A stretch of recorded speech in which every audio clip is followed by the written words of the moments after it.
ہمارے نبی علیہ السلام نے قبول فرمایا ہے تاکہ امت کا پہلے نمبر کا انسان جو لوگوں کو وضاحت کر رہا ہے کہ یہ ہے اصحاب رسالت اور اس لحاظ سے نبی اکرم صلی اللہ علیہ وسلم کی شان کو تسلیم کرنا چاہیے. لہٰذا آج چھوٹے چھوٹے لوگ جن کی کوئی حیثیت نہیں ہے وہ برابری کے دعوے کرتے ہیں. وہ پہلے نمبر کے انسان جن کے پائے کا کسی امت میں کوئی انسان نہیں ہے وہ یہ بات واضح کر رہے تھے کہ رب ذوالجلال نے مجھ سے کہیں مرتبہ اونچا میرے محبوب کو مقام عطا فرمایا ہے. بخاری شریف بخاری میں موجود ہے کہ حضرت عبداللہ بن عباس رضی اللہ تعالیٰ عنہ حضرت میمونہ رضی اللہ تعالیٰ عنہ کے گھر میں سے. حضرت میمونہ حضرت عباس رضی اللہ تعالیٰ حضرت عبداللہ بن عباس رضی اللہ تعالیٰ عنہ کی خالہ محترمہ ہے اور ہمارے نبی علیہ السلام کی زوجہ محترمہ ہے. ابن عباس کو یہ شوق تھا کہ جس رات میرے نبی علیہ السلام میری خالہ کے گھر میں ہوں گے میں بھی رہوں گا. رات جب سرکار نفل پڑیں گے تو میں بھی ساتھ کھڑا ہو جاؤں گا. فتح الباری میں موجود ہے جب رسول اللہ صلی اللہ علیہ وسلم رات کو اٹھے نفل شروع کیے حضرت عبداللہ بن عباس رضی اللہ تعالیٰ عنہ بھی پیچھے کھڑے ہو گئے. ہمارے آقا علیہ السلام نے اس کو ہاتھ سے پکڑ کر اپنے ہاتھ کھڑا دیا. وہ پھر پیچھے چلے گئے. سرکار نے پھر کھڑا کیا وہ پھر پیچھے چلے گئے. تیسری مرتبہ بھی اپنے برابر کھڑا کیا وہ پھر بھی پیچھے چلے گئے. جب سلام کیا تو پوچھے جب نا ماتا کا اشاروں کا مزاج مطلب تو سنی اے عبداللہ بن عباس یہ کیا ہے؟ میں تجھے اپنے برابر کھڑا کرتا رہا اور تم بار بار پھٹکتے رہے. تمہیں چاہیے تھا جب میں نے اپنے برابر کھڑا کر دیا ہے تو تم میرے برابر کھڑے رہتے. اب دیکھو جو بھائی کہے تو دکھ بھی بن سکتا ہے کیونکہ سادہ جان ایک ہے. حضرت عبداللہ بن عباس رضی اللہ تعالیٰ عنہ سرکار کو جواب میں دیتے ہیں جب ہمارے نبی علیہ السلام نے فرمایا میں نے تجھے اپنے برابر کھڑا کیا تھا تم پیچھے کیوں ہو گئے ہو؟ تو کہنے لگے باقاعدہ جب کبھی بھی ان اقوم اذا اتا وانت رسول اللہ صلی اللہ علیہ وسلم میرے لیے جائز جب ہے کہ میں آپ کے برابر کھڑا ہو جاتا کیوں؟ ورنہ میں ہوں عباس کا بیٹا تو وہ رب کے رسول صلی اللہ علیہ وسلم. تمہاری شان ہوئی ہے تمہارا مسئلہ ہوا ہے. اس بات سے میں برابر کھڑا ہونا میں بھی سمجھتا تھا اگر آپ نے مجھے کھڑا کیا ہے مگر میں بار بار پیچھے جاتا رہا. اس بات سے میرے دل میں جو ادب و احترام تھا اس نے مجھے آپ کے برابر کھڑا نہیں ہونے دیا. اب دیکھو کتنی بول بول بگڑ گئی. جو کہتے ہیں کوئی مسئلے نہیں وہ بڑے بھائی ہم چھوٹے بھائی تو ہم جیسے ہم جیسے. اب جن کے مل بجا بھائی بنتے تھے وہ تو نہیں کہتے کوئی بات نہیں ہمارے دادا جان ایک ہی ہے میں بھی ان کے ساتھ خاندان منتقل ہوں میں برابر کھڑا ہو جاتا ہوں. خود کھڑے ہو جاتے جبکہ وہ تو سرکار وسلم کے طرف سے کھڑا کیے جانے پر بھی کھڑے نہیں رہے. اور انہوں نے بتایا ہے کہ یہ ذات اتنا مرتبہ مقام رکھتی ہے کہ جتنا بھی انسان ادب و احترام کرتا ہے رب ذوالجلال اسی قدر اس کو اپنی طرف سے نصرت عطا فرماتا ہے. حضرت براء رضی اللہ تعالیٰ عنہ ان کے بارے ابو داؤد شریف میں حدیث بھی موجود ہے. وہ قربانی کے جانوروں کا حدیث لوگوں کے سامنے پیش کر رہے تھے. اس حدیث میں ہے 4 قسم کے جانوروں کی قربانی جائز نہیں ہے جن لوگوں کے آیت پائے جاتے ہیں. اب حضرت براء نے حدیث مسلسل بیان کرنی تھی کہ جس طرح سرکار عالم صلی اللہ علیہ وسلم نے فرمایا تھا اشارہ کر کے ویسے اشارہ بھی کرنا تھا. ہمارے آقا علیہ السلام نے جب فرمایا تھا تو یوں ہاتھ کی 4 انگلیاں کی تھی. 4 قسم کے جانوروں کی قربانی جائز نہیں ہے. اب حضرت براء رضی اللہ تعالیٰ عنہ نے یہ حدیث بیان کرتے وقت تم اپنا ہاتھ کیا یا رسول اللہ صلی اللہ علیہ وسلم نے جو ہاتھ فرمایا تھا اور فرمایا تھا 4 طرح کے جانوروں کی قربانی جائز نہیں. یاد رکھنا میں کوئی بھی تمہارے سامنے پیش کر رہا ہوں. جب اپنا ہاتھ سامنے کیا انگلیاں یہ 4 انگلی تھی اور ساتھ فرمایا کہ سرکار دوارا نے یوں اپنا ہاتھ دیا تھا تو فوراً دل میں خیال آ گیا کہاں میرا ہاتھ اور کہاں میرے نبی صاحب کا ہاتھ. میں نے ہاتھ اپنا سامنے کیا ہے اور بتا یہ رہا ہوں کہ سرکار دوارا نے یوں ہاتھ دیا تھا. فوراً دل میں خیال آ گیا اور لوگوں کو بتانا ضروری سمجھا کوئی میرے ہاتھ کو میرے نبی علیہ السلام کے ہاتھ جیسا نہ کہے. ان کا ہاتھ اور ہے میرا ہاتھ اور ہے. کیا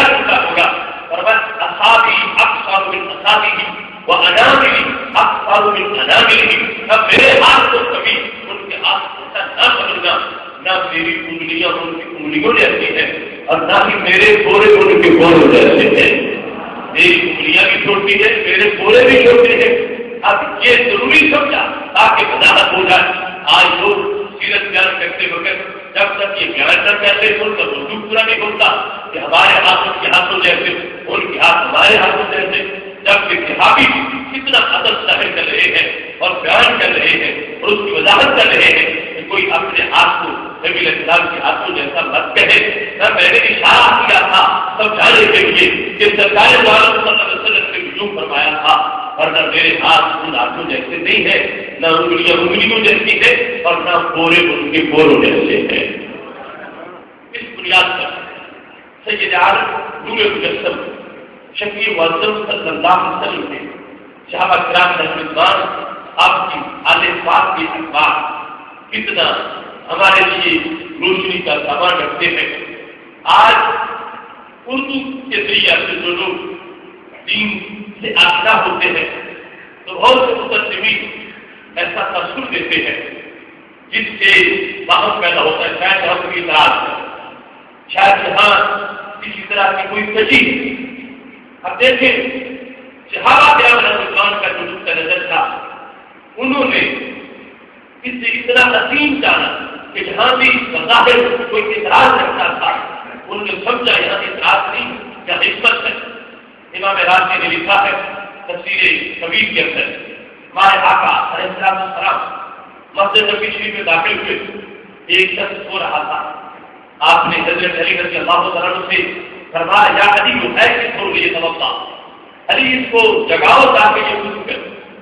تو سیدنا علی رضی اللہ تعالیٰ عنہ نے اس شخص کو بیدار کیا، شخص نے وضو کیا، صحابی سے نماز پڑھی، حضرت علی رضی اللہ تعالیٰ عنہ کے ذہن میں سوال پیدا ہوا، اعتراض نہیں تھا، سوال تھا۔ سمجھ رہے تھے کہ یہاں حکمت بہت بڑی ہے مگر میرا جواب تک نہیں پہنچ رہا، میری سوچ وہاں نہیں جا رہی۔ کہنے لگے یا رسول اللہ صلی اللہ علیہ وسلم انکا سباق الی الخیرات، آپ نیکی کے کام میں پہل فرماتے ہو، بہت سبقت کرتے ہو، ہر نیکی پہلے آپ نے کی پھر ہم نے کی، اور نیکی کا موقع ہوتا ہے آپ خود پہلے وہ نیکی فرماتے ہو۔ اس سوئے ہوئے آدمی کو نماز کر کے جگانا یہ بھی تو نیکی کا کام تھا، آپ نے خود نہیں فرمایا، مجھے حکم دیا ہے، اس کی حکمت کیا ہے؟ آج کی کچی سوچ اور آج کا عام انداز ایسے موقع پر فوراً سوال کا نشان بناتا اور وہ کہتے دیکھو معذرت کون کھیل کا فساد آ گیا، فرماتے کچھ ہے وہ کچھ رہا، فرماتے یہ ہے کہ نیکی کی سبقت کرنی چاہیے، وقت آیا ہے تو خود نہیں کی اوروں کو کہہ دیا ہے۔ مگر حضرت علی رضی اللہ تعالیٰ عنہ حکمت پوچھ کے واضح کرنا چاہتے تھے کہ بات کرو مدینہ العلم کا باب جس حکمت کو سمجھنے میں زبان رسالت کا محتاج ہو اور کوئی کس کھیل کی بولی ہے جو خود اس عظمت کو سمجھ سکے۔ حضرت علی رضی اللہ تعالیٰ نے پوچھا محبوب اس میں حکمت کیا ہے، حکمت کیا ہے؟ ہمارے آقا علیہ السلام نے فرمایا شفقت علیہ، اے علی میں نے اس سے شفقت کرتے ہوئے کسی خود بیدار نہیں کیا۔ اب شفقت کا وہ مفہوم نہیں جو سطحی طور پر دماغوں میں آتا ہے کہ داخلہ ہوتی ہے یہ سویا ہے تو میں کیوں جگاؤں، سویا ہے یہ شفقت ہے، یہ مفہوم ہر کی مراد نہیں ہے۔ اگر شفقت کا یہ مطلب ہوتا تو پھر کسی اور کو بھی جگانے کا حکم نہ فرماتے۔ جب حضرت علی رضی اللہ تعالیٰ کو حکم دیا انہوں نے جگا دیا، نیند ختم ہو گئی، وہ جگاتے پھر بھی نہیں ختم، انہوں نے جگایا پھر بھی نہیں ختم، تو شفقت کا مطلب کیا ہوا؟ اگلا سننا بولا ہمارے نبی علیہ السلام نے فرمانے لگے علی بات اور ہے، تم علی ہو میں نبی ہوں، تمہارا جگانا اور ہے میرا جگانا اور ہے، تمہارے جگانے پر کسی کا نہ جاگنا اور ہے، میرے جگانے پر نہ جاگنا اور ہے۔ یہ میرا پکا امتی ہے، سچا مومن ہے، اس سے بڑی محنت سے نمازیں پڑھی ہے، نیکیوں کا خدمت اکٹھا کیا ہے، مگر اس وقت یہ سو رہا ہے، اس سے کوئی خبر نہیں، اسے کون جگانے آیا ہے۔ اگر میں اس کو جگاتا یہ میرے جگانے کو مستحب کر دیتا، میرا رب یہ نہ دیکھتا کہ سو رہا تھا، میرا رب یہ دیکھتا کہ جگانے کون آئے تھے، یہ نہ کاٹتا میرے جگانے پر تو کفر ہو جاتا۔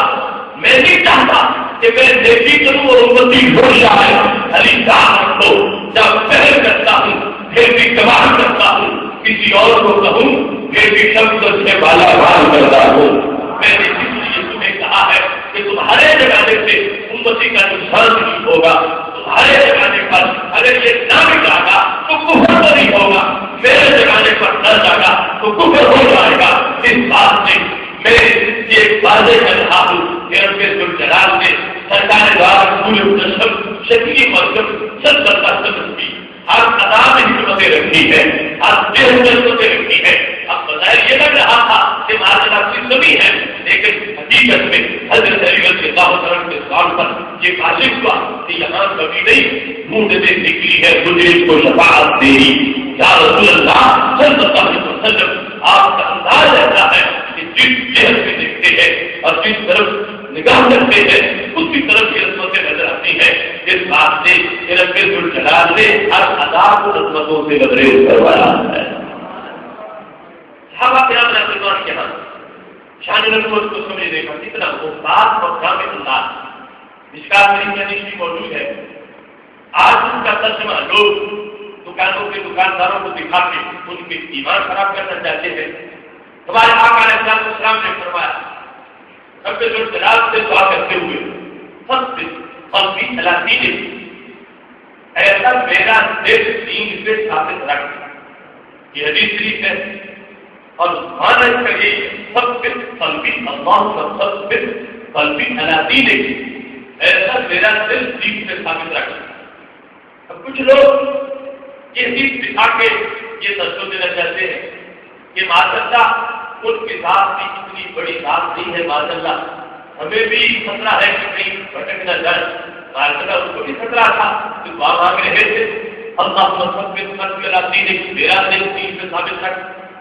اب یہ ترجمہ دکھا کر وہ سرکار کی عظمت جو دلوں میں ہے اس کو فرق کرنا چاہتے ہیں کہ یہ سرکار اپنے بارے میں کہہ رہے تھے تو معذاللہ کو خطرہ ضرور موجود تھا، لیکن رب کعبہ کی قسم صحابہ کرام رضوان کا انداز دیکھیے، جب ان کے سامنے سرکار وسلم نے جب بولے تھے تو صحابہ میں یہ بھی نہیں تھے کہ جنہوں نے یہ بات سرکار کی سمجھی ہو۔ حالانکہ ترجمہ تو سب کو آتا تھا، قلبی کی جو واحد کی تصویر ہے سب کو پتا تھا کہ قلبی کا معنی ہے میرا دل، لیکن صحابہ نے کیا سمجھا؟ کہنے لگے آپ کو بنے گا یا رسول اللہ صلی اللہ علیہ وسلم، کیا آپ کو ہمارے بارے میں کوئی خطرہ ہے؟ ہمارے بارے میں تشویش ہے؟ ہمارے دلوں کے پھر جانے کے بارے میں آپ کوئی خطرہ محسوس کر رہے ہو؟ تو صحابہ کرام علیہ رضوان میں یہ سمجھا اگر یہ سرکار سے قلبی فرمایا ہے مگر بات سرکار کی اپنی بھی بات امت کی ہے، قلبی کہہ کے سرکار امت کو سوال دکھا رہے ہیں۔ سرکار قلبی فرمائے گا تو امتی بھی قلبی فرمائے گا۔ تو قیامت تک کے مسلمانوں کو سمجھانے کے لیے کہ تم نے جب رب سے دعا مانگی ہے کیونکہ دل اللہ کی دو کلیوں کے درمیان ہے، جس کو بدلنے میں کوئی دیر نہیں لگتی تو تم دعا مانگتے ہو کیسا میرا دل ثابت رکھنا۔ اب صحابہ کرام علیہ رضوان میں کوئی بھی ایسا نہیں تھا کہ جس نے اس دعا کا مطلب یہ سمجھا ہو کہ سرکار کو معذاللہ اپنے بارے میں خطرہ ہے۔ سب نے کہا حضور آپ کو آئے گا کیا ہمارے بارے میں کوئی خطرہ محسوس کر رہے ہو؟ تو صحابہ کرام علیہ رضوان کا یہ انداز بتا رہا تھا کہ حدیث شریف کے ایسے جملے ان میں اگرچہ واحد متکلم کی ضمیر استعمال ہوتی ہے مگر معاملہ سرکار کا نہیں ہوتا، تاریخ امت کے لیے سرکار فرماتے ہیں کہ سرکار قلبی کہیں گے تو قیامت تک امتی کو دعا مل جائے گی کہ وہ کہے گا اللہم ثبت قلبی علی دینک، اے اللہ میرا دل، امتی کہے گا میرا دل دین کے ثابت رکھ۔ اور کتنا ایسا معاملہ ہوتا ہے بات سرکار والد وسلم کی نہیں ہوتی، سرکار امت کی تعلیم کے لیے فرما رہے ہوتے ہیں۔ امت کو اپنے لحاظ سے سمجھنا چاہیے کہ سرکار نے ہمیں کہا ہے جہاں سرکار کا اپنا کوئی معاملہ معذاللہ ایسا خطرناک نہیں ہے۔ ایسے ہی سب سے توبہ ہے، اس کو ظاہر ہے کہ ہمارے ملک میں توبہ کا لفظ استعمال ہوتا ہے کہ پہلے جو غلطی ہوتی ہے گناہ ہوتا ہے اس کے بعد توبہ ہوتی ہے۔ تو حدیث شریف میں ہے ہمارے آقا علیہ السلام